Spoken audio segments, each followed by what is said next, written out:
하나님 말씀을 증거하도록 하겠습니다.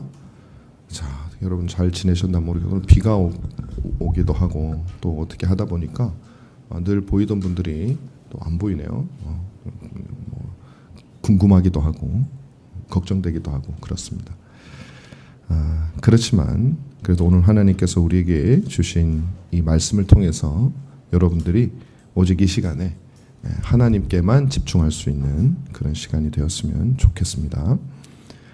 오늘 제가 제목을 기도와 우리의 존재의 목적이다라고 좀 정해봤습니다. 계속해서 우리가 기도에 대해서 하고 있는데 여러분들이 반복되는 느낌이 있다면 그런 부분이 뭐 없을 수는 없겠죠. 그거는 꼭 기억해야 되는 부분이구나 이렇게 생각을 하면 참 좋겠습니다. 특별히 오늘 지난주에는 이제 기도를 들으시는 분에 대해서 우리가 보았다면은 오늘부터 보는 것, 특별히 오늘 보는 것은 기도의 본질에 관련된 아주 중요한 것입니다. 기도가 무엇이냐를 정의해주는 그런 것이라고 볼 수 있습니다. 그래서 오늘 여러분들이 잘 못 들으시면 안 됩니다. 왜냐하면 정말 기도의 중요한 부분을 다룰 거거든요. 하나님께 구하는 내용이 있죠. 그런데 여러분 주기도문에 나오는 그 간구는요 단순한 간구가 아닙니다. 무슨 말이냐면 제가 몇 번 반복했던 말입니다. 이건 꼭 기억하십시오. 기도는 우리가 그저 내가 원하는 것을 하나님께 말해서 하나님을 설득시켜서 내가 원하는 것을 얻어내기 위한 수단이 절대로 아닙니다. 하나님이 그렇게 해주시기도 하십니다. 그거는 우리가 덜 성숙했을 때 그렇게 하지 않으면 믿음으로 그 너머를 볼 수가 없기 때문에 하나님이 그렇게 해주실 수 있어요. 그러나 하나님이 궁극적으로 기도에서 원하는 것은 그게 아니에요. 우리의 원하는 것을 아뢰라 내가 들어주리라 그게 아니에요. 그건요 우리가 말 안 해도 합니다. 굳이 뭐 가르쳐 줄 필요가 없어요. 그죠? 우리는 늘 아뢰고 싶잖아요. 근데 오늘 주님은 우리에게 기도를 가르쳐 주고 있어요. 그런데 기도를 가르쳐 주시는 분이 누구냐라는 게 되게 중요합니다. 기도를 가르쳐 주시는 분이 예수님이죠. 근데 예수님은 삼위일체 가운데 한 분이신 성자이십니다. 하나님이시죠. 이 하나님이 자신에게 기도할 거죠. 물론 이제 성부 하나님이 제일 우선적으로 우리가 고려되겠지만 그러나 삼위일체 하나님께 드려지는 같은 뜻을 갖고 계시니까 자신에게 드려지는 그 기도를 가르쳐 주고 있는 거예요. 이거는요 아까도 말씀드렸지만 이렇게 기도하면 내가 너희 들어줄 테니까 네가 기도 안 하면 내가 못 들어줘 그런 거를 말하는 게 아니에요. 우리가 원하는 거를 하나님이 들어주기 위한 수단으로 기도를 하는 걸 제정해 놓으신 것이 아니고 역으로 생각하셔야 됩니다. 오히려 가르쳐 주시는 그분이 받으시는 분이기 때문에 그분은 우리에게 무언가 기도를 통해서 가르쳐 주기를 원하세요. 기도를 통해서 하나님이 원하시는 것을 우리에게 알려주시기를 원하시는 거란 말이에요. 그러니까 우리가 반대로 생각하고 있다는 거예요. 우리가 원하는 걸 하나님께 아뢰는 걸로 기도를 생각하는데 오히려 기도는 하나님께서 예수님이 가르쳐주고 있잖아요. 이렇게 기도하라고. 기도를 통해서 우리에게 가르쳐주기를 원하신다. 하나님께서 가르쳐주기를 원하신다. 여러분 그래서요. 하나님께서 어떻게 기도해야 되는지를 가르쳐주고 있잖아요. 만약에 제가 여러분에게 가르쳐주면 그 기도는 사실 복불복입니다. 물론 이제 성경을 통해서 가르쳐주는 거라면 뭐 조금 다른 얘기긴 하지만 왜냐하면 저는 기도를 받는 존재가 아니기 때문에 제가 여러분에게 이렇게 하세요 저렇게 하세요 하는 거 맞는 것도 있겠지만 또 틀린 것도 있을 거예요. 하나님이 들으시다가 위해서 쟤 뭐 알지도 못하고 저런 소리를 하냐 나는 받을 마음이 없는데 저렇게 하면 안 되는데 뭐 이런 생각을 하실 수도 있어요. 저는 사람이니까 뭐 제가 성령께서 지금 말씀하시는 걸 막 듣고 막 전하는 그런 거 아니거든요. 그런데 여러분 예수님께서 직접 기도하셨잖아요. 말씀하셨잖아요. 이렇게 기도하라. 그건요 들어주시겠다는 얘기예요. 이렇게 저자께서 들으시는 분께서 이렇게 기도하라. 그러니까 여러분 이거 길을요 쫑긋 세워야 되는 거예요. 사실은 주기도문인가 뭐 늘 하는 거 암송하는 거 그냥 뭐 줄줄줄줄 외우는 거 여러분 그렇게 생각 안 하시겠지만 또 나도 우리도 모르게 그럴 수 있거든요. 아닙니다. 여러분 이렇게 기도하면 하나님이 들으신다는 거예요. 대단한 것이죠. 이보다 더 확실한 게 없다는 것입니다. 그래서 결국 하나님께서 기도를 통해서 우리를 빚어가시기 위해서 우리에게 당신이 원하시는 걸 알려주시기 위한 수단으로 기도를 정한 거지, 우리의 필요한 것을 하나님께 알려드리기 위한 수단으로 정해진 게 아니에요. 여러분들이 조직신학, 조직신학까지 갈 것도 없어요. 웨스트민스터 신앙고백서를 우리가 잘 배우고 거기서 하나님의 지혜와 하나님의 지식의 무한하심과 영원하심을 배우면 그건 너무나도 당연한 거예요. 성경은 그렇게 우리에게 말하고 있습니다. 예를 들어서 여러분, 주님이 우리에게, 우리 이제 앞으로 하겠지만, 오늘날 우리에게 일용할 양식을 주시옵고 이렇게 기도하라 그러잖아요. 오늘날 우리에게 일용할 양식, 여러분들 어떻게 생각하고 기도하셨어요? 그런 생각 안 하셨어요? 아, 왜 일용할 양식이야? 좀 이왕 하나님이 좀 스케일 좀 크게 하시려면 좀 그냥 큰 걸 기도하게 하시든지, 아니면 이런 거 안 해도 알아서 다 기도하는데 뭐 굳이 일용할 양식을 위해서 기도하라고 말씀하시는데, 하면서도 여러분 그러면 기쁘셨어요? 일용할 양식을 위해서 일용이라는 건 하루 쓰는 거예요. 주님, 하루 쓰는 밥 주세요. 요 기도하라는 거거든요. 밋밋하잖아요. 그런데 여러분, 왜 우리가 그렇게 생각을 하냐면, 아까 말씀드린 대로 기도를 잘못 생각해서 그래요. 기도를 우리의 원하는 것을 달라고 하는, 그러니까 예수님이 밥 달라고 기도해라, 그래야 밥 준다, 요렇게 이해를 하는 거예요. 그냥 하나님이 알고 있어도 니들이 달라고 안 하면 나 안 준다. 제가 지난번에 말했지만 그 뒷방에 소외된 그런 그런 사람들처럼 꽁하고 앉아가지고 그거 하나만 안 줄 거야. 하나님을 우리가 그렇게 생각하는 마음이 우리도 모르게 있어요. 그러면 하나님을 사랑하고 하나님을 섬기는 일이 기쁘지가 않아요. 그 별로 정이 안 가잖아요. 꼭 말해야만 들어주시는 그분. 왜 우리가 하나님을 더 많이 사랑하지 못할까요? 하나님을 오해하고 있어서 그래요. 이렇게 우리도 의식하지 못하는 사이에 그런 오해를 하고 있다라는 것입니다. 이게 무슨 말일까요? 하나님이 동전을 넣어야 따끄닥 나오는 그 자판기가 아니라는 얘기예요. 그렇게 생각하지 말라는 거예요. 밥보다 우리는, 만약에 그런 거라면 이왕 하는 거 밥보다 더 큰 걸 달라고 하지, 뭐 밥 한 끼를 달라고 그러겠어요. 여기서 말하는 것은 여러분, 우리 이 기도를 통해서 주님이 우리에게 알려주시고자 하는 것은 우리의 육신적인 생명이 밥에 달려있는 게 아니다. 쌀 한 공기에 달려있는 게 아니라 물리적으로 우리에게 들어가서 영양분이 흡수되는 그 의학적인 대사 과정에 달려있는 것이 아니라, 우리의 육신적인 생명도 그 모든 것을 공급하시는 하나님에게 의지되어 있음을, 오늘 쓸 밥을 주세요라는 말을 통해서 하나님 우리에게 가르쳐 주려고 하는 거예요. 여러분, 만약에 하나님이 밥을 여러분들에게 100년치를 줘버리면 여러분 아마 다시는 밥 달라는 기도를 안 하실 거예요. 하나님이 여러분에게 돈을 100년치를 줘버리면 돈 달라는 기도도 안 하실 거예요. 하나님이 여러분에게 영원한 그 건강을 주시면 건강을 달라는 기도도 안 하실 거예요. 모든 걸 주시면 우리는 모든 것에 있어서 하나님을 외면할 거예요. 그리고 하나님 이제 필요 없어요. 나에겐 밥도 있고 돈도 있고 나를 살게 하고 나를 행복하게 하는 것들이 이미 많이 확보됐어요. 자, 이제 수고하셨으니까 하나님 저쪽으로 가세요. 아마가 아니라 분명히 우리는 그럴 거예요. 너무 잘 아시기 때문에 하나님께서 일용할 양식을 달라고 기도하라는 거예요. 일용할 양식 내 손에 있는 거고, 너희들은 이 양식으로 사는 게 아니라 나 때문에 사는 거야. 그 양식을 공급하는 내가 너희를 살리는 거지 밥이 너희를 살리는 게 아니야. 요거를 이제 우리로 하여금 가르쳐줘. 그래서 우리에게 말하게 하시는 거예요. 말하게. 여러분, 주님이 이런 걸 많이 하세요. 베드로가 3번 주님을 부인하고 낙심했겠죠. 얼마나 후회하고 얼마나 회개를 했겠어요. 그리고 주님 얼굴을 못 보는 거예요. 부활하셨다 그러는데도 참 보기가 힘든 거예요. 그렇게 낙심에 있어서 주님의 사역을 감당할 만한 마음의 상태가 아니에요. 죄책감 때문에. 그때 우리 주님이 나타나셨잖아요. 요한복음의 마지막 부분에 보면 21장에 보면, 그죠? 그럼 뭐라고 말씀하세요? 나타나셔서 굳이 베드로한테 네가 나를 사랑하냐고. 알잖아요. 베드로가 오죽하면 아시잖아요. 이렇게 얘기하잖아요. 아시면서 뭘 이렇게 물어보세요. 근데 왜 그렇게 하셨다고요? 베드로의 입으로 말하게 하시는 거예요.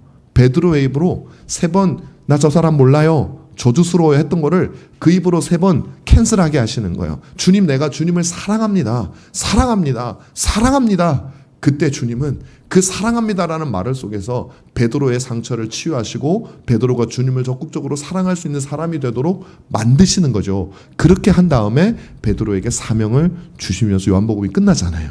똑같아요. 주님은 베드로에게 하셨던 그 전략을 오늘 모든 자신의 백성들에게 하시는 거예요. 우리의 입을 열어 당신이 우리에게 주실 수 있는 그 복된 사람으로 우리를 바꾸어 가려고 하시기 때문에 여러분 우리가 어떤 기도를 하는가는 건 정말 중요한 거예요. 정말 중요한 겁니다.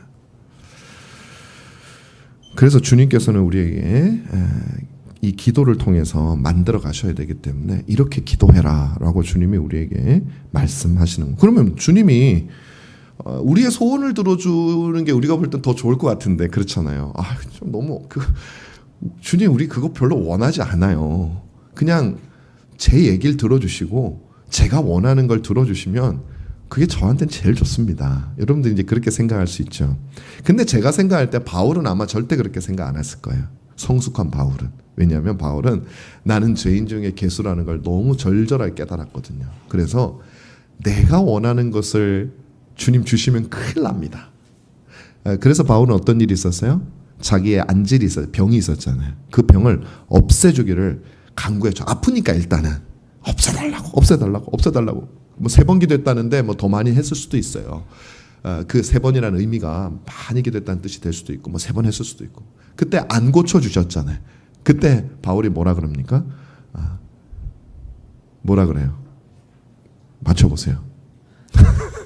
바울이 하나님께서 자신에게 준 모든 이 형편들이 하나님의 복이고 하나님께서 나에게 주신 약한 가운데 내가 강하게 나에게 필요한 것을 하나님 주셨다라는 얘기를 하는 거예요. 내가 생각하기엔 필요 없다고 생각해서 3번을 간구했지만 그러나 하나님 알고 보니까 내 생각대로 하면 안 되는 겁니다. 하나님 뜻인 줄 알았으니 이제는 제가 더 이상 구하지 않겠습니다. 왜냐하면 이것이 하나님 저에게 필요한 것이기 때문에. 이게 바울의 믿음이거든요. 왜 하나님은 우리가 원하는 것을 어떨 때는 안 들어주시고 기도를 통해서 당신이 원하는 사람으로 우리를 만들어 가려고 할까요? 그것은 하나님이 우리에게 가장 복된 것이 무엇인지를 정확하게 알고 계실 뿐만 아니라 우리는 우리에게 가장 복된 것이 무엇인지 모르는 사람이기 때문에 그렇다라는 거예요. 여러분 자녀를 기르면 너무 잘 알 수 있습니다. 아이들을 보면 부모가 볼 때는 고생도 좀 했으면 좋겠고 힘든 일이지만 견뎌냈었으면 좋겠고 저거 다 필요하다 이런 생각이 들어요. 근데 어린 아이들은 아니에요. 힘들어 죽겠어요. 당장 여기서 나와야 돼요. 이 일이 없어져야 돼요. 그래서 부모에게 울기도 하고 막 떼를 쓰기도 하고 그러는 거잖아요. 근데 우리가 장성했다고 해서 다를까요? 그렇지 않아요. 하나님 보시기에는 우리는 애기 중에 애기예요. 한치 앞을 못 내다보는 애기죠. 그러니까 우리는 여전히 우리가 원하는 대로 되는 것보다는 하나님께서 우리에게 주시는 것대로 하나님이 우리를 빚어가시는 것이 우리에게 복됩니다. 그게 우리가 가지고 있는 믿음이죠. 신자의 이 믿음은 바로 그것이에요. 바로 신자의 믿음은 본질적으로 요 내용이에요.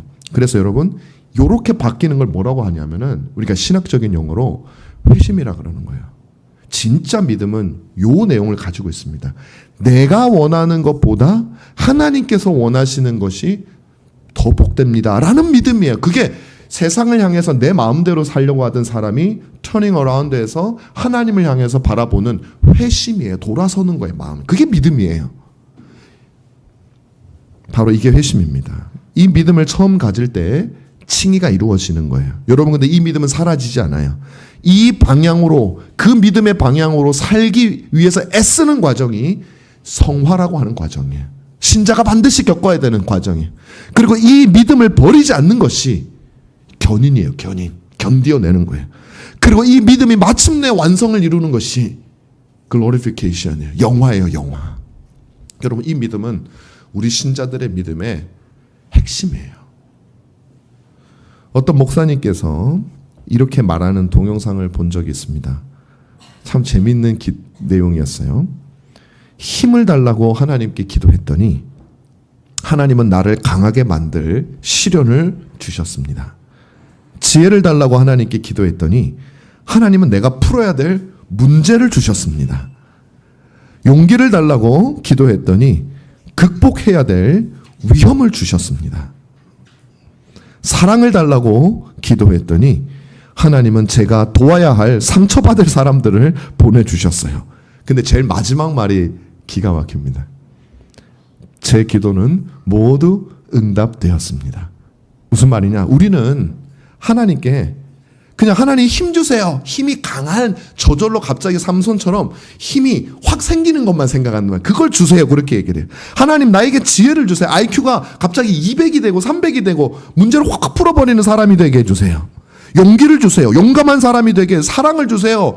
그런데 하나님 뭘 주시냐면은 시련을 주시는 거예요. 그런데 하나님께서 문제를 주시는 거예요. 용기를 달라 그랬는데 위험을 주시는 거예요. 사랑을 달라 그랬는데 내가 사랑해야 될 사랑하기 힘든 사람을 주시는 거예요. 그럼 기도가 하나도 응답되지 않은 거잖아요. 근데 이분은 뭐라고 얘기를 하냐면 제 기도는 모두 응답되었습니다. 왜? 여러분 우리 힘은 시련을 통해서 강해질 수 있는 겁니다. 어떻게 시련이 없이 힘이 생겨요? 지혜는 문제를 풀어봐야 지혜가 있는지 없는지 그 문제를 풀면서 여러분 지혜가 생겨나는 것이죠. 나머지 다 마찬가지입니다. 하나님께서 우리에게 당장의 시련을 주시고 문제를 주시고 품어야 될 사람들을 주시는 것은 마침내 우리를 가장 복된 사람으로 지혜와 용기와 힘과 이 모든 것이 있는 사람으로 우리를 만들어가는 과정이에요. 하나님이 얼마나 우리 그걸 피하고 싶은 거예요. 아니요. 하나님 이런 거 다 빼고 그냥 갑자기 슈퍼맨 되게 해주세요. 여러분 갑자기 슈퍼맨 되면요. 파멸입니다. 파멸. 진짜 그럴 것 같아요. 여러분 지금 당장에 로또가 우리가 그렇게 꿈꾸는 로또가 돼가지고 한 50억이 여러분에 있다고 생각해 보세요. 너무 좋을 것 같죠. 지금 뭐 빚도 해결하고 막 너무 행복할 것 같잖아요. 1000억이 미국은요 무슨 복권이 막 2조 막 1조 막 이래. 기가 막히죠. 미국으로 가고 싶죠. 네. 안 돼요. 간다고 되는 게 아니에요. 1조가 당첨이 됐어. 그럼 여러분들 어떻게 될까요? 1조가 당첨이 되면 여러분들이 겸손하게 하나님을 잘 섬기면서 늘 하나님께 의지하면서 그렇게 살까요? 그럴 수 있을 것 같아요. 저는 그런 상상이에요. 하나님 저에게 1조만 주시면 저 그냥 9천억을 그냥 헌금하겠습니다. 그래도 1000억이 남잖아. 그러면서 이제 하나님 왜 안 주시는 겁니까? 막 이런 생각을 한 적이 있었어요. 그리고 1000억 중에 한 500억은 교회 짓겠습니다. 건물 예배당. 그런데도 안 주십니까? 그럼 뭐 아직 500억 남았으니까 한 400억은 또 어디 하겠습니다. 계속 내 거 최소한 100억을 남겨두고 싶은 거예요. 여러분 복권에 아마 그렇게 당첨되고 한 분들이 갑자기 그렇게 수고하지 않고 아마 말로가 그 돈을 막 보람 있게 써가지고 그 사람이 하나님 앞에서 복된 사람이 된 사람이 정말 한 명이라도 있을까요? 뭐 모르겠어요. 저는 뭐 있을 수도 있겠죠. 그러나 아무리 생각해도 그건 너무너무 힘든 일 같아요. 저는 하나님이 아내는 속상해할지 몰라도 복권에 안 당첨시켜 주시는 것이 너무 감사해요. 네, 괜찮죠? 네, 너무 감사해요. 왜? 힘들지만 하나님이 풀어야 될 문제들을 주시는 것은 지혜와 용기와 사랑과 이 모든 것을 통해서 우리를 만들어 가시는 하나님의 선물이라는 거예요. 이처럼 우리는 어리석고 무지해요. 그래서 하나님이 우리에게 주시는 그 기도대로 만들어져 가는 것이 여러분 가장 복됩니다. 이게 우리의 믿음이에요. 자, 하나님은 너무 잘 아시는 거죠. 그래서 이렇게 인도하시고 계십니다. 그리고 하나님이 이렇게 우리를 빚어가는 방편 중에 하나가 바로 기도라는 거예요. 기도. 바른 기도를 말하는 겁니다. 바른 기도. 그냥 기도만 많이 한다고 그렇게 되는 거 아니에요. 바른 기도를 말하는 거예요. 주님이 가르쳐준 대로 하는 기도입니다. 아까 말했지만 가르쳐준 대로 안 하면 여러분이 말하는 그대로 여러분은 되어져 갑니다. 하나님을 그렇게 취급하게 되는 거예요. 여러분 주기도문에는 총 7개의 간구가 있습니다. 바로 하나하나의 간구가 이제 앞으로 저하고 배울 텐데 주님이 여러분들에게 요구하시는 거예요. 어떻게 보면 주님이 우리에게 기도하는 거죠. 기도하는 건 아닌데 기도를 원하는 거라고 했을 때 주님이 우리에게 요구하시는 거예요. 그것을 우리가 기도를 통해서 아뢰는 방식으로 하나님께 말씀하는 거고 그 아뢰는 걸 통해서 우리가 그렇게 변해가는 겁니다. 그러니까 여러분들이 기도할 때 주기도문 할 때 그냥 예를 들면 하늘에 계신 우리 아버지여 이름이 거룩히 여김을 받으시오며 오늘 할 건데 이름이 거룩히 여김을 받으시오며 이렇게 하고 넘어가면 아무 의미가 없어요. 그거는 이름이 거룩히 여김을 받으시오며가 무슨 뜻인지를 아시고 그 생각을 기도하실 때마다 여러분들이 하셔야 돼요. 그리고 그게 전제로 깔려 있어야 돼요. 잘 생각이 안 나면 그냥 그 구절을 그대로 암송하면서 하셔도 괜찮아요. 이 생각은 우리 기도에 반드시 들어가요. 이건 제 말이 아니에요. 예수님이 가르쳐 주신 거예요. 이름이 거룩히 여김을 받으시오며라고 기도하라고 하시잖아요. 하셔야 되는 거예요. 자, 그러면 이 말의 의미를 우리가 보도록 하겠습니다. 첫 번째 간구죠. 아주 중요합니다. 기도가 뭔지를 우리에게 정의하는 거라고, 아까 본질을 정의하는 거라고 말씀을 드렸잖아요. 그럼 여러분, 기도란 뭡니까? 바로 우리 인생의 목적을 세팅해 주는 거다. 제가 지금까지 말씀드린 거예요. 여러분의 목적이 하나님이 원하시는 방향으로 가는 건데, 그것을 세팅해 주는 것이 바로 기도입니다. 인생의 목적은 그렇다면 무엇입니까?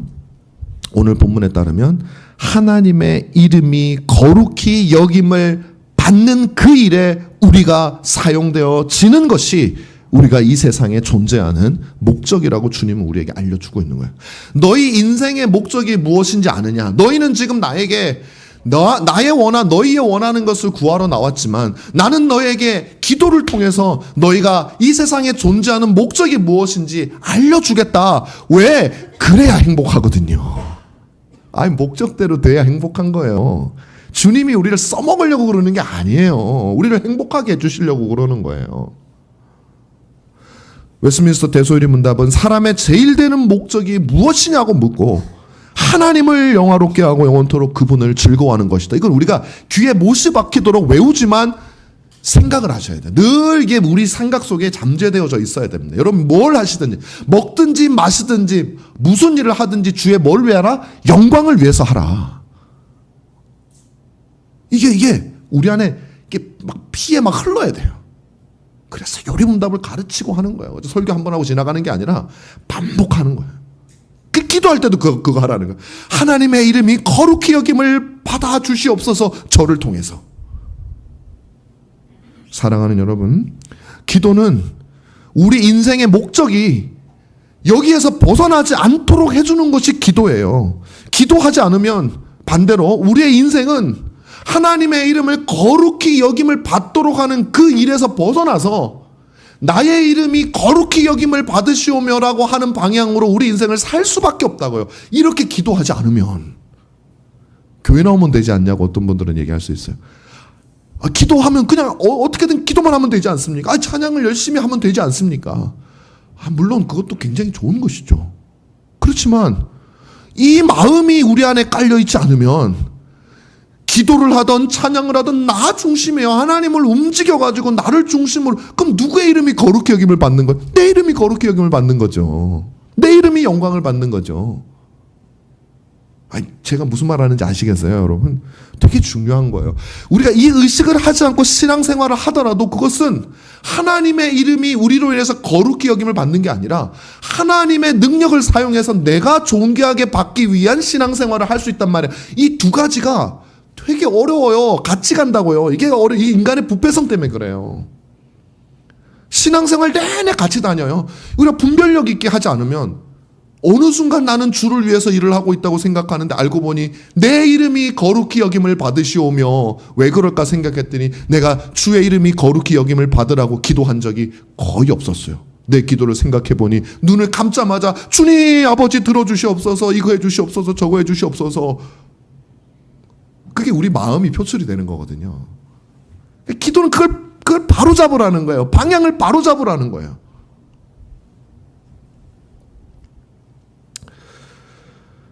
여러분, 어떤 사람들은 이렇게 생각을 할 수도 있어요.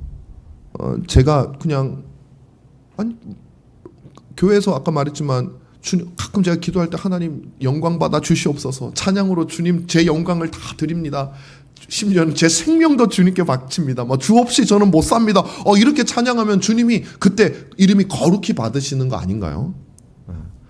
근데 제가 말씀드렸죠. 주님이 바보가 아니라고. 그래서 여러분들도 어떤 사람이 와가지고 입으로는 좋은 말 앞에서 다 하는데 어떻게 행동하나 봤더니 정말 나 입으로 했던 말하고 다르게 행동해. 그러면 주님은요, 여러분 기분 나쁘잖아요. 내 앞에서는 저러더니 딴 행동을 하네.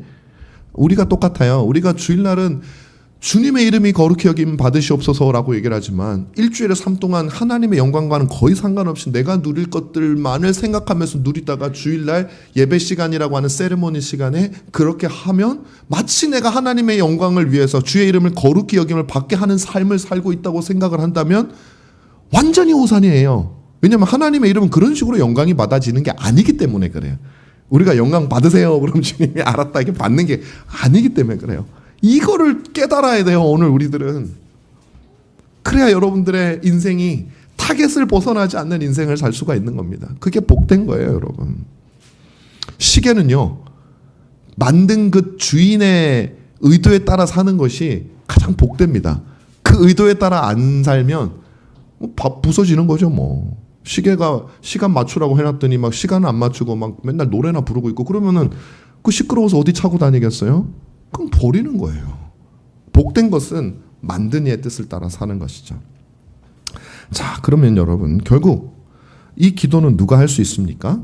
하나님의 이름이 사람들에게 인정받게 되기를 간절히 원하는 사람들만이 할 수 있는 거예요.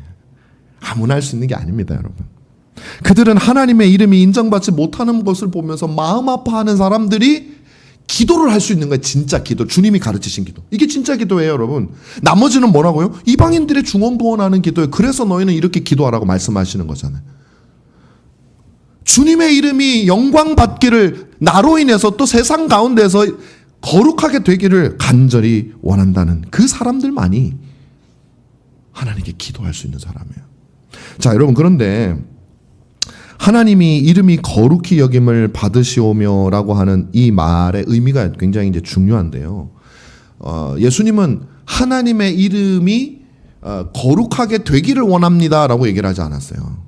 그러니까 하나님의 이름이 거룩하게 된다는 것은 거룩하지 않은 이름인데 사람들이 인정해주면 혹은 뭐 우리가 어떻게 예식을 치르면 그 이름이 거룩해진다라고 우리는 착각하는 경우가 있어요. 근데 그게 아니다는 말이에요. 여기서 말하는 하나님의 이름이 거룩히 여김을 받으시오면 우리 영어로는 hallow라는 말을 써서 hallowed be thy name. 주님의 이름이 거룩하게 되어지는 건데 이거는 거룩하지 않은 상태에서 거룩하게 되는 게 아니라 이미 거룩한 것이 사람들에 의해서 인정받는 걸 말하는 거예요. 여러분, 우리의 그 기도의 내용은 하나님은 너무나도 거룩하세요. 하나님은 너무나도 복되신 분이세요. 하나님은 너무나도 탁월한 분이세요. 그런데 하나님 너무나도 마음이 아픕니다. 하나님의 이름이 세상 가운데서 사람들이 그것을 인정하지 않아요. 그걸 마음 아파하는 사람. 그 사람만 참된 기도가 아니라 기도를 하죠. 기도는 참된 기도, 뭐 거짓 기도, 뭐 안 참된 기도, 덜 참된 기도가 아니죠. 기도 아니면 기도가 아닌 거죠, 그렇죠? 자, 그래서 여러분, 하나님의 이름이 거룩하게 인정을 받는다라는 것이 무엇일까? 자, 여기서 이제 여러분, 제가 여러분 많이 배우셨을 거예요. 거룩하다라는 말의 의미가 구별된다는 거죠. 구별된다는 거. 자, 하나님을 뭐하고 구별이 돼요? 아니요. 사람하고만이 아니에요, 여러분. 천사하고만이 아니에요. 정확하게 말하면 모든 피조물과, 그러니까 하나님이 아닌 모든 피조물과 하나님이 구별되게 여김을 받기를 바랍니다라는 거예요. 피조물이 중요해요. 오직 그분만이 창조주이시고 그 외 모든 존재하는 것은 피조물이에요. 이 사실을 사람들에 의해서 인정받아지기를 원하는 거죠. 여러분, 피조물이 창조주를 인정하는 행위는 뭘까요? 바로 창조주의 기쁨을 위해서 존재하는 거죠. 아까 제가 말했던 것처럼 만든 사람의 필요에 의해서 그대로 하는 것이 그 창조주가 가장 기뻐하는 거죠. 예를 들면 음식을 만들었는데 여러분들이 음식을 배고플 때 내가 음식을 만들었어요. 짜장면을 만들었어요. 그것은 내가 배고픔도 없애고 그 다음에 맛있는 즐거움을 누리기 위해서 열심히 짜장면을 만들었어요. 그런데 그 짜장면을 내가 딱 먹었는데 소금을 안 넣든지 짜장을 안 넣든지, 짜장면인데 그럴 수도 있겠죠. 짜장을 안 넣든지 해가지고 딱 먹었는데 내가 원하는 맛이 아니라서 먹을 수도 없고 못 먹으니까 배도 안 불러. 얼마나 신경이 납니까? 얼마나 화가 나요. 여러분들이 직접 만드는 건 아니더라도 똑같이 돈을 줘서 그런 즐거움을 누리기 위해서 어느 식당에 가서 여러분들이 그 음식의 소유권이 있는데 그 목적으로 일종의 돈으로 만들었는데 그 음식이 여러분의 욕구를 충족시켜주지 못할 때 기분이 안 좋잖아요. 별로 유쾌하지가 않잖아요. 똑같은 거예요. 그 만든 이의 가장 만든 일을 기쁘게 할 수 있는 방법은 그 사람이 의도했던 그대로 되어지는 거예요. 의도했던 그대로. 창조주이신 그 하나님을 기쁘게 하는 유일한 방법은 피조물이 그분의 명령에 순종하는 거예요.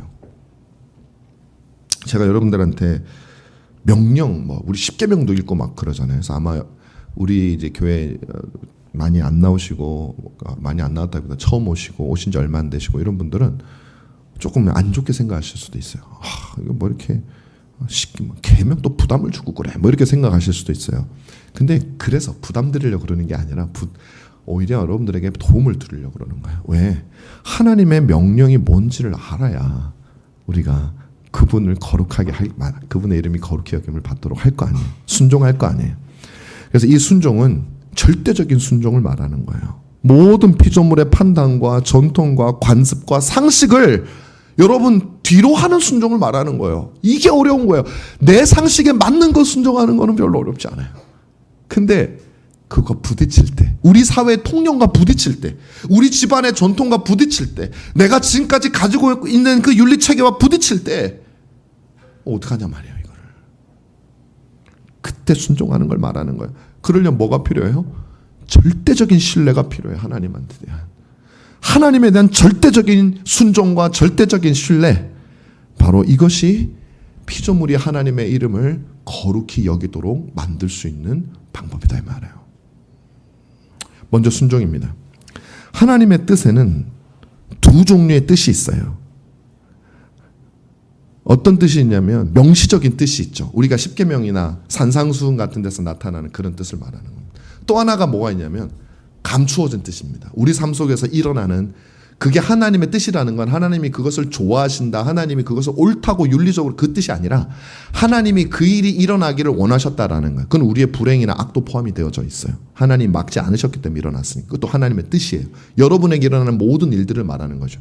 여러분, 우리가 순종해야 될 대상은 이 두 가지입니다. 잘 기억하십시오. 두 가지입니다. 첫 번째, 하나님의 명시적인 명령에 우리는 순종할 때 여러분이 하나님의 이름이 거룩히 여김을 받도록 할 수 있는 거예요. 하나님께서 우리에게 명하시고 금하신 것이 있죠. 여러분 말씀드린 대로 십계명입니다. 여러분 십계명은 잘 들으셔야 돼요. 저는 저희 학교에서 저희 반 학생들에게 제가 일주일 한 달에 한 번씩 설교를 합니다. 체프를 반별로 하기 때문에. 그때 작년부터 제가 우리 학생들한테 십계명을 매주 하나 혹은 두 달에 한 번, 한 달에 한 번 이런 식으로 해오고 있어요. 이제 두 번만 더 하면 지난번에 8계명을 했기 때문에 9계명, 10계명에서 이제 10계명을 다 하고 우리 학생들을 졸업시킬 수 있어요. 지금 3학년이거든요. 왜 제가 그걸 하냐면 이 10계명은 너무나도 중요하기 때문에 그래요. 하나님이 우리에게 어떻게 살기를 원하시는지, 그 백성이라고 하는 사람이 그걸 모른다는 건 하나님께 관심이 없는 거예요. 하나님을 거룩하게 여기고 싶은 마음이 없는 거예요. 예수를 믿긴 믿는데 왜 믿냐면 내 이름을 거룩하게 만들기 위해서 믿기 때문에 하나님의 명령에 관심이 없는 거예요. 여러분 혹시 관심 없는 거 아니에요? 아니죠? 제가 매주마다 여러분 관심 가지라고 십계명 읽어드리잖아요. 우리 십계명을 읽어야 돼요. 제가 또 다음 기회에 십계명을 또 설교할 거예요. 들은 분들도 계시지만 또 안 들은 분들도 있기 때문에 또 설교할 겁니다. 이 명시적인 뜻입니다. 여러분 산상수훈도 마찬가지. 우리가 지금 읽고 있는 이 산상수훈도 하나님의, 예수님의 뜻, 이렇게 해라 저렇게 해라, 이것도 뜻이에요. 기도는 이렇게 하라, 이렇게 해야 되는 거예요. 그죠? 이렇게 하는 거예요. 근데 여러분 하나같이 지키기가 만만치가 않아요. 우리 특히 5장에서는 너무 수준 높은 명령을 주님이 많이 주셨잖아요. 원수 사랑하라 이런 거 있잖아요. 왜냐하면 우리 믿음이 연약하고 죄악되기 때문이죠. 그런데 여러분 믿음은 이걸 가능하게 합니다. 아까 말씀드린 대로 이런 명령이야말로 우리 믿음의 진정한 시험대예요. 내가 원하고 내 뜻에 일치되는 거 하는 거는 믿음하고 상관이 없어요. 그건 누구든지 할 수 있는 일이에요. 우리 믿음은 언제 역사하냐면 내 생각과 나의 판단과 계산과 다를 때 역사하는 거예요. 어려운 거예요. 무조건 어려워요. 믿음은 그냥 어려운 거예요. 그게 믿음이에요. 그러니까 믿음을 쉽게 가려고 하면 안 돼요. 불가능한 일이죠. 믿음 어려운 거예요. 그런데 여러분 믿음이 강해지면 과거에는 어려웠던 일이 점점 쉬워져요. 그래서 여러분들이 신앙의 연륜이 깊고 성장했다면 지금 여러분들은 어렵지 않게 하는 일이 초신자들은 어떻게 저걸 감당하지라는 생각이 들 만큼 여러분의 삶의 방향은 그리스도께 맞춰져 있는, 세상과 다르게 가고 있어야 돼요. 그리고 실제로 거룩이란 그걸 말하는 거예요. 자, 그렇죠. 그래서 이 진정한 이 하나님의 명령에 우리가 하나씩 동의하면서 순종해 나가는 거죠. 이를 위해서 우리는 하나님의 뜻을 잘 알아야 됩니다. 여러분 십계명을 알아야 되고 성경에 나타난 하나님의 뜻을 우리 잘 알아야 돼요. 그래서 제가 가르치고자 하는 거예요. 교리를 배우자. 이런 거 배우자. 알아야 돼요. 만약에 제가 여러분 만약에 하나님의 뜻을 몰라서 우리가 못 지키면 어떻게 될까? 목사님 말을 들어보니까 만약에 하나님 명령을 잘 몰라서 못 지키면 뭐 지옥 가나요? 이렇게 생각할지도 몰라요. 그 느낌이 살짝 그렇게 얘기하는 것 같은데요. 그런 뜻이 아니죠. 몰라서 못 지키면 지옥 가기 때문에 여러분들에게 하나님의 뜻을 알라고 말하는 게 아니에요.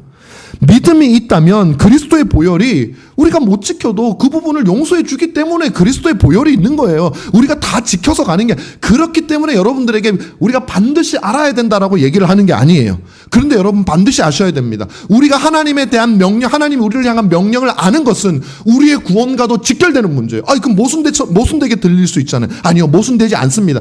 여러분들이 다 못 지키면 지옥 가기 때문에 알라는 것이 아니라 여러분 속에 진짜 하나님에 대한 살아있는 참된 제가 설명한 그 믿음이 있다면 여러분들은 필연적으로 하나님의 말씀에 궁금하고 그 하나님의 말씀, 그 명령이 무엇인지 알기 위해서 수고할 수밖에 없기 때문에 그것이 여러분의 구원받은 신자의 증거이기 때문에 그런 거예요. 그런 거죠. 믿음이 있는 사람은 하나님의 뜻을 알기 위해서 성경을 가까이 하게 돼 있어요. 목사님 좀 가르쳐 주세요 하게 돼 있다니까요, 여러분. 물론 믿음이 연약하면 그 의지가 약해질 수 있죠. 그런데 죄가 우리를 들어오면 그 의지가 상실된 것처럼 보일 수도 있어요. 그러나 여러분 반드시 그 의지는 일어나야 돼요. 그게 신자의 특징입니다. 신자가 영원히 죽어 있을 수는 없어요. 그래서 일어나야 됩니다. 둘째로 우리가 순종해야 되는 하나님의 뜻이 이게 중요해요. 이게 핵심이에요. 오늘 설교에. 하나님의 감추어진 뜻에 순종하는 거예요. 여러분 이게 하나님을 엄청 영화롭게 합니다. 하나님의 이름을 거룩히 여기게 하는 일이에요. 여러분 바로 여러분에게 일어나는 모든 일을 하나님께서 허락하여 일어나는 하나님의 섭리로 받아들이라는 거예요. 이게 정말 어려운 거죠. 이게 우리가 뭘 하는 것도 어렵지만 나에게 막 일어나는 도저히 내가 감당할 수 없는 일들까지도 하나님이 그렇게 일어나게 하셨으니 욥처럼 주신 자도 여호와시오 취하신 자도 여호와시오 하나님의 이름만 영광을 받으라고 우리가 고백하는 것이 그게 너무 어려운 거 아니에요. 나도 모르게 그냥 불평부터 나오잖아요. 그냥 마음이 막 고약해지고 우리가 다 경험하는 거 아니겠습니까? 저는 이 내용을 칼빈이 십계명 8계명을 설교하면서 어떻게 얘기했냐를 통해서 여러분이 간단하게 말씀드리고 마치려고 합니다. 칼빈은요 8계명 도둑질하지 말아라라고 하는 이 8계명에 대해서 말하면서 각 사람이 소유한 것은 우연히 주어진 것이 아니라 하나님께서 분배해서 주신 것이기에 다른 사람의 소유를 탐내지 말고 그들이 자신의 것을 가지도록 도와야 한다는 의미입니다. 여러분 잘 보세요. 각 사람이 소유한 것은 우연히 주어진 것이 아니라 하나님께서 분배해서 주신 것이기에 다른 사람의 소유를 탐내지 말고 그들이 자신의 것을 가지도록 적극적으로 도와라. 이 세상에 있는 모든 사람들이 자신의 것을 유지하고 누릴 수 있도록 적극적으로 도와라. 너에게 왜 나는 남보다 더 많이 없어요. 저는 저 사람은 저렇게 많은데 난 너무 가난하잖아요. 나도 먹고 싶은 거 먹고 싶어요. 하나님 불만이에요. 그래서 저 사람 걸 좀 뺏어 오고 싶어요. 도둑질을 하든 아니면 어떤 방식을 쓰든지 내 의지가 거기에 초점이 맞춰져 가지고 살지 말라 이 말이에요. 이게 쉽습니까? 이게 돈 많은 사람은 쉽죠.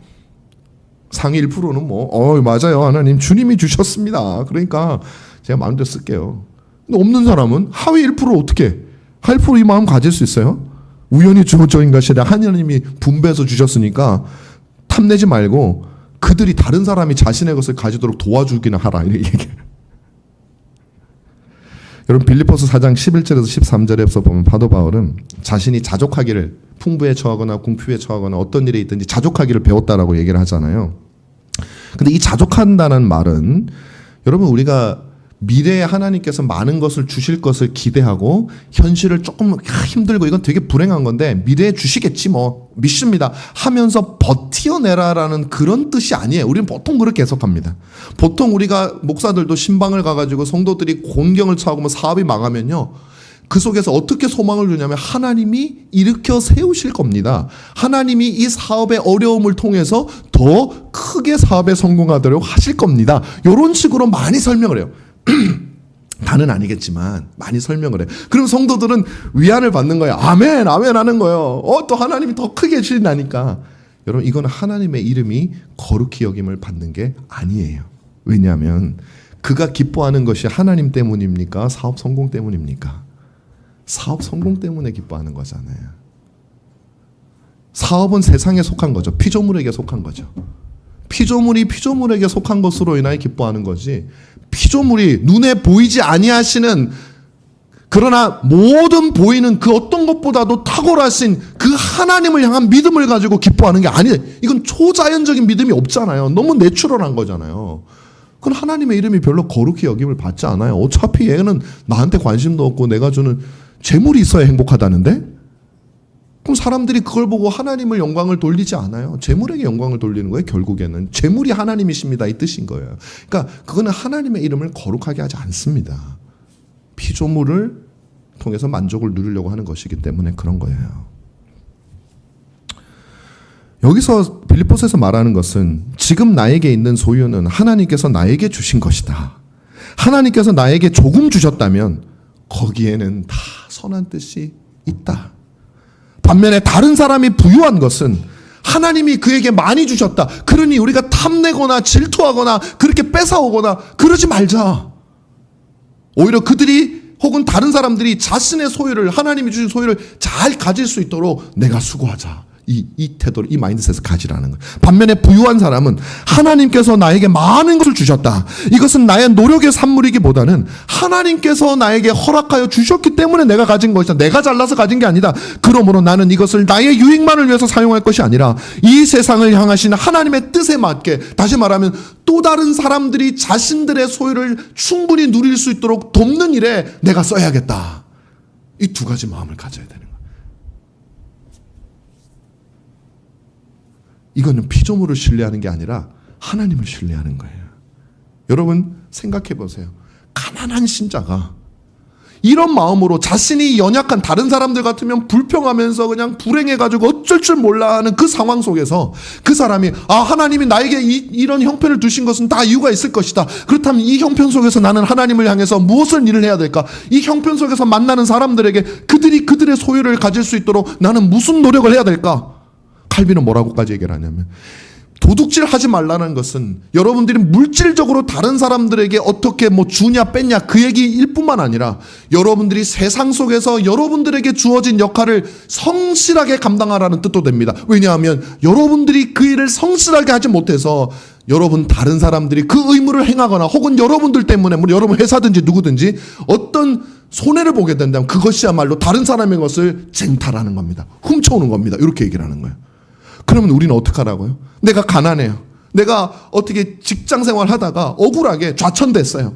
어디 시골에 갔어요. 그러면 수많은 사람들이 막 술 먹으면서 한탄하면서 세상에 대해서 불평하면서 그러고 지낼 거예요. 그런데 우리 신자들은, 하나님을 바라보는 신자들은, 하나님의 이름이 거룩히 여김을 바라는 신자들은 왜 하나님이 나를 이곳에 두셨을까? 이곳에는 나의 도움이 필요한 사람이 없을까? 내가 성실히 일하지 않으므로 누군가에게 피해를 주고 누군가의 재물을 탈취하는 대신 내가 주님 주신 소명을 따라 성실히 일함으로 그들의 것을 소유할 수 있도록 내가 감당해야 될 역할은 무엇일까? 그 대표적으로 누구예요? 그렇게 한 사람이. 여러분, 제가 그냥 상상의 인물을 말하는 게 아니에요. 누가 있습니까? 그런 사람. 요셉, 그죠? 다니엘, 사도 바울과 신라, 감옥에서 하나님을 찬양하죠. 이 감옥에 하나님을 왜 두셨을까? 찬양을 불렀어요. 그랬더니 지진이 나면서 문이 열렸어요. 만약에 그들이 찬양을 안 불렀더라면 어떤 일이 벌어집니까? 그 지진이 날 수 있죠. 문이 열렸을 수 있죠. 간수가 어떻게 했겠어요? 그 사람들에게 잡아 넣든지 아니면은 도망갔네, 큰일 났네 이러고 말았을 거 아닙니까? 근데 그들은 찬양을 했어요. 지진이 났어요. 문이 열렸어요. 간수가 두려워 떱니다. 옥에 사람이 없어요. 그때 바울이 나타납니다. 그때 간수가 뭐라고 해요? 내가 어떻게 해야 구원을 얻겠습니까? 그들이 하나님께 기도하고 찬양하는 모습을 보고 내가 어떻게 구원을 얻어야 될지 그들에게 묻는 거예요. 사도 바울은 감옥에서 자기의 일을 한 거예요. 하나님이 그 사람을 구원한 그 수단이 사도 바울과 실라는 된 거죠. 요셉은 어떻습니까? 감옥에 갔을 때 불평하고 불만하고 자신의 처지를 한탄하고 그렇게 한 것이 아니라 하나님의 이름이 거룩히 여김을 받기 위해서 자기에게 주어진 모든 것을 성실하게 감당했을 때 이스라엘을 구원하는 큰 구원, 그래서 그 이스라엘을 통해서 인류의 구원자이신 예수 그리스도가 이 땅에 오도록 하는 그 큰 구원을 요셉을 통해서 이룬 거예요. 하나님의 이름이 거룩히 여김을 받는 것은 남들보다 돈을 더 많이 버는 것이 아니에요. 사람들이 인정할 만한 직업을 가지거나 꼭 그런 것이 아니에요. 그것은 하나님의 이름이 영광받지 않습니다. 우리들은 사람들이 예를 들면 전국 예전에 학력고사 같은 데서 학력고사는 뭔지 알지요? 몰라요? 수능 전에 있던 그런 거 제가 시험 봤던 그 학력고사 같은 데서 전국 1등을 하면 기자가 찾아갑니다. 찾아가서 뭐라고 하면 그 중에 다 공부 어떻게 해서 있는 사람도 있지만 하나님 어쩌고 얘기하면요. 어릴 때 그걸 보면 너무 좋은 거야. 내가 다니는 교회 그 예수님을 믿는 사람이 자기가 전국 수석을 한 이유가 하나님 때문이래. 그럼 나는 뭐야? 이 생각이 좀 들면서 자괴감도 들어요. 나도 믿는데 왜 나는 수석을 못해? 여러분 미스 코리아 가서 너무 옛날 얘기만 해서 미안하네. 하여튼 요새는 TV를 안 보니까 모르겠어요. 그때 그런 거 많이 했어요. 1등 딱 되면 소감이 어떠세요? 먼저 하나님께 영광을 돌려드려요. 그럼 그게 그렇게 영광을 받는 것 같은 거예요. 높은 자리에 있는 사람이 하나님 이름 얘기하면 하나님의 이름이 영광 받는다고 생각했어요. 근데 생각해 보니까 아니야 그게. 그 피조물을 통해서 피조물의 소유를 통해서 누리는 영광은 하나님의 이름이 거룩해지는 게 아니에요. 그 자리가 공부가 돈이 영광을 받는 거죠. 제가 한 말씀만 드리고 마치려고 합니다. 제가 어느 순간이잖아요. 학생들에게도 그렇고 제 나름대로는 선한 뜻을 가지고 이제 강의 때 얘기도 하고 하는데 가만 저를 돌아보니까 참 부정적인 얘기를 많이 하고 있는 거예요. 그리고 학생들에게 특히 목회를 얘기할 때 어떻게 얘기를 많이 하냐면 야 얘들아 목회 진짜 힘들다. 이 힘든 거 어떻게 하려고 그러냐. 매 목회 힘들다는 얘기만 하는 거예요 제가. 가만히 생각해 보니까 내가 이제 그 한국 와서 목회했던 그 과정 속에서 기뻤던 날이 별로 없었던 거예요. 힘든 기억밖에 안 나요. 근데 제가 유튜브를 보면서 운전을 하면서 어떤 목사님의 말씀을 들으면서 가는데 목회란 무엇이 목사가 된다는 건 무엇인가 이분이 자기가 목회를 하는데 너무 힘든 일도 있었지만 너무 행복했다는 얘기를 하는데 아니 목회를 하면서 어떻게 행복할 수가 있지 이 생각이 들어요. 저 때는 교인들이 말 다 잘 들어주고 원하는 게 달도 부응도 되고 막 그랬나 보다. 아니에요 그게. 이상하다. 나는 왜 이렇게 부정적인가? 왜 나는 행복했던 기억이 없을까? 왜 학생들에게 긍정적인 말을 목회가 얼마나 행복한지는 얘기 안 해주고 자꾸 목회는 힘들다는 얘기만 나는 하고 앉았을까? 이게 뭔가 갑자기 자괴감이 확 들더라고요. 제가 내린 결론이 있었어요. 운전하면서 회개했어요. 내가 개혁주의니 남들하고 좀 다른다고 스스로 생각을 하고 어쩌고저쩌고 하면서도 엄청 세상적인 것으로 행복을 누리려고 하고 있었구나라는 생각을 했어요. 제가 청빙받아서 목회를 할 때 기존 교회잖아요. 그때 제가 이 교회를 바꾸고 이런 생각을 했었는데 저는 순수하다고 생각을 해요. 저는 정말 나름대로 순수하다고 생각을 했어요. 그런데 그럼에도 불구하고 나는 정말로 행복한 게 없었을까? 아니에요. 너무나도 육신적인 관점에서 나의 사역을 판단했던 거예요. 나도 여전히 누군가가 내가 말했을 때 그것을 들어주면 좋고 내가 말했을 때 어떤 변화가 일어나면 좋고 나를 존경해주면 좋고 내 말에 호응해주면 좋고 사람이 늘어나면 좋고 모든 것들이 저도 너무나도 세상적인 기준으로 하고 있었던 걸 내가 깨닫게 된 거예요. 아니 그러면 내가 그 5년의 목회를 하는 동안 그 이후에 개척하는 그 목회를 하는 동안 정말 영적으로 나에게 기쁜 일이 하나도 없었을까? 아니에요. 제가 그때 그걸 못 봤어요. 비록 부족하지만 내가 한마디 가르치는 것들이 어떤 한 사람에게 큰 은혜가 있어서 그것으로 모든 고통을 덮을 만한 기쁨을 누릴 수 있었음에도 불구하고 저는 그 한 사람이 아니라 불편해하는 수많은 사람들을 보면서 나는 힘들어 생각했던 거예요. 100명이 나를 지지해도 한 명이 나를 반대하면 그것 때문에 고통스러워했던 거예요. 저는요 진짜 기쁨을 하나님께 주시는 그 기쁨을 솔직히 고백하는 거예요. 난 몰랐구나. 내가 어쩌면 누구보다도 세상적이었구나. 그 기쁨을 나의 즐거움으로 삼았구나. 그러면서 좀 부끄럽더라고요. 그래서 그 다음부터 결심을 하긴 했어요. 부정적인 얘기는 정말 최대한 하지 말자. 이게 어디 안 가. 오늘도 몇 개 했을 거예요. 용서해 주세요. 여러분, 우리가 이렇게 부족합니다. 그런데 여러분, 하나님의 이름이 거룩히 여김을 받는 것은 나에게 주어진 그 섭리 속에서 우리가 하나님이 허락하셔서 일어난 일이니 그것을 우리가 인정하고 받아들이면서 그 안에서 하나님의 뜻을 찾고 그 안에서 세상 사람들과 다른 모습으로 살고, 그때 우리는 피조물이 우리를 행복하게 해주는 것이 아니라 우리는 창조주이신 하나님이 나를 행복하게 해줍니다 라고 말하면서 그 하나님이 세상에 존재하는 모든 피조물과 구별되게 만들어줘요. 구별되게. 그래서 불신자들도 그런 여러분들의 모습을 보고 진정으로 하나님을 따르게 됩니다. 여러분들이 영광을 받는 가운데 이 모든 걸 주님이 해주셨어요 라는 그 말을 듣고 교회를 찾아오는 사람은 성공을 찾아오는 사람이에요. 하나님을 찾아오는 사람이 아니에요. 그러나 감옥에서도 기도하고 감옥에서도 자신의 역할을 감당하며 즐거워하는 사람, 풍부에 처하나 궁핍에 처하나 모든 것을 만족하는 그 사람을 바라보면서 하나님을 찾아오는 사람은 하나님을 찾아오는 사람이에요. 그때 우리는 하나님의 이름이 우리뿐만 아니라 불신자를 통해서도 거룩히 여겨지는 모습을 보게 됩니다. 비록 이 땅에서 우리가 영광을 많이 누리지는 못할지 몰라요. 그리고 우리의 말이 많은 사람에게 적용되지 않을 수는 있어요. 여전히 사람들은 눈에 보이는 것들을 원하니까. 그러나 여러분, 기다리십시오. 주님께서 이 땅에 오실 거예요. 주님의 나라가 이 땅에 임할 거예요. 반드시 임할 거예요. 그리고 그 날에는 우리가 바라보았던 그 하나님이 남들 눈에는 다 뜬금없는 소리로 보이고 헛된 꿈처럼 보이던 소설처럼 보이던 그 일이 그들 눈앞에 찬란하게 펼쳐지고, 저들이 맞았다. 저들이 궁핍 가운데도 기뻐할 수 있었던 이유는 물질을 기대해서가 아니라 그들이 기뻐할 수 있는 이 하나님이 누군지 그들은 다 보게 될 거고, 우리는 그 하나님을 충만히 누리게 될 날이 반드시 오게 될 겁니다. 여러분, 이 하나님을 바라보면서 여러분에게 주어진 모든 환경 속에서 피조물이 아니라 하나님으로 만족하고 하나님의 말씀에 순종한, 그래서 여러분, 우리 모두가 다 기도할 때 주님, 주의 이름이 거룩히 여김을 받아주시옵소서. 받아주시옵소서. 매일 매 시간마다 그 기도를 하지 않으면 우리의 삶은 그렇게 될 수가 없어요.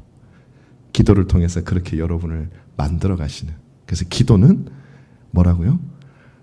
우리로 하여금 하나님의 사람이 되도록 만들어가는, 그게 기도의 본질이다. 얼마나 복된 건지 몰라요. 기도하겠습니다.